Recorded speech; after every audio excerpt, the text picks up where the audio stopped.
예, 소개받은 김홍일입니다. 나른한 오후에 제가 마이데이터 산업 발표를 하게 되었는데요. 제가 발표를 길게 하면 정말 소중하게 오늘 이 자리를 빛내주시는 우리 세 분, 스타트업을 지금 하고 계시는 분들의 경험을 나눌 시간이 줄어들 것 같아서 제 발표는 간단하게 정리하도록 하겠습니다. 최근 이제 정부가 마이데이터 산업이라는 것을 발표를 했습니다. 도입하겠다고.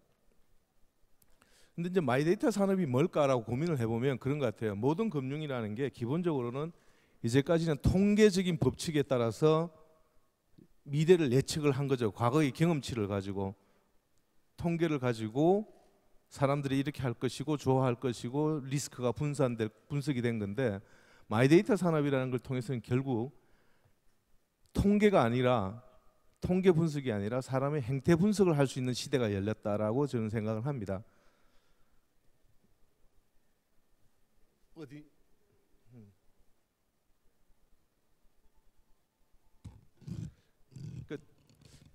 안 넘어가네요. 오케이.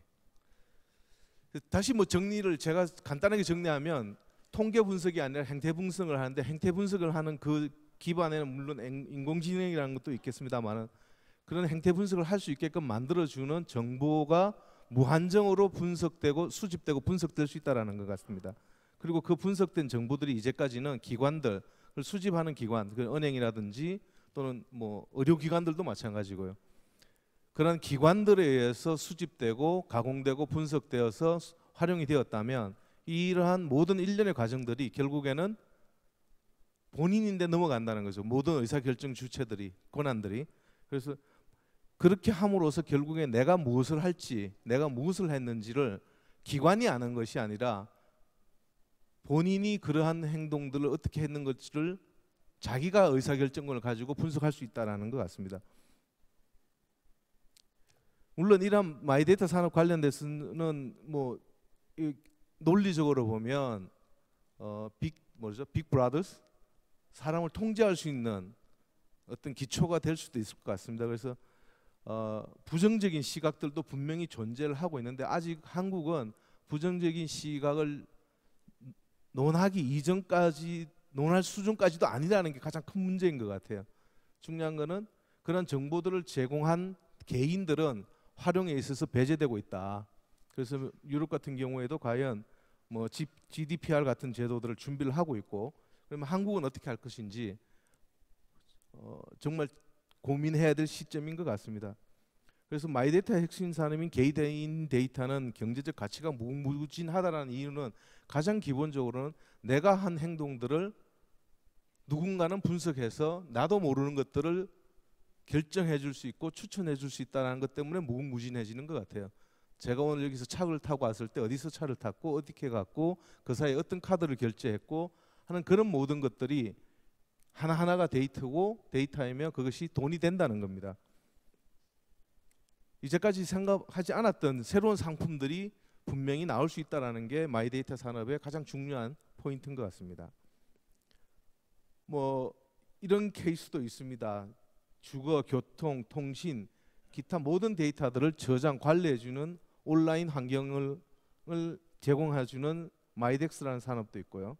회사도 있고, 데이터콥이라는 회사도 있고, 민트는 뭐 미국 회사이긴 하지만 우리나라에도 이것보다 더 잘하는 회사가 오늘 여러분들과 경험을 공유를 할 겁니다. 핀다라는 회사인데요. 한번 같이 이야기를 해보시면 좋을 것 같습니다. 그 결국에는 이런 정보들을 금융기관이 가지지 않고 개인에게 준다고 했지만, 여전히 그런 정보들을 어떻게 수집하고 가공하고 분석할 수 있는지, 문을 열어줄 것인지, 기존의 정보를 제공받았던 사람들은 여기서는 금융기관이겠죠. 이런 분들로부터 이런 정보들을 받아서 가공할 수 있는 기업들이 과연 누구로 할 것인지에 대해서도 여전히 쟁점적으로 논의되고 있습니다. 그렇다면 이건 참 재밌는 표인데요.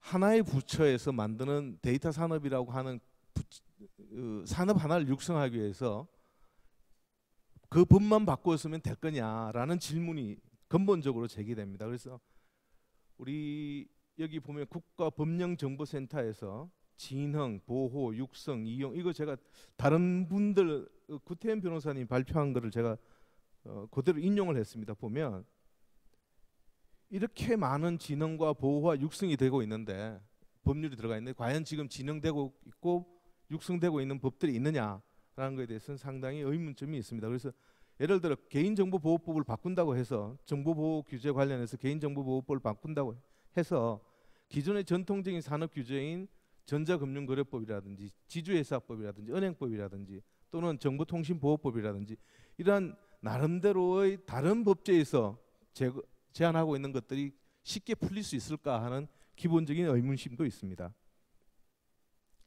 마지막으로 저는 뭐 금융기관에서 30년을 있었습니다만은 금융이라는 게 결국엔 보이지 않는 신뢰, 믿음을 가공하고 분산하고 연계하는 산업인데 이게 과연 규제가 필요 없는 분야에 되냐라는 거에 대해서는 인류 역사가 보면 결국엔 제가 딱 10년 전 어제 많이 다니던 회사가 망했어요. 리만 브라더스라고.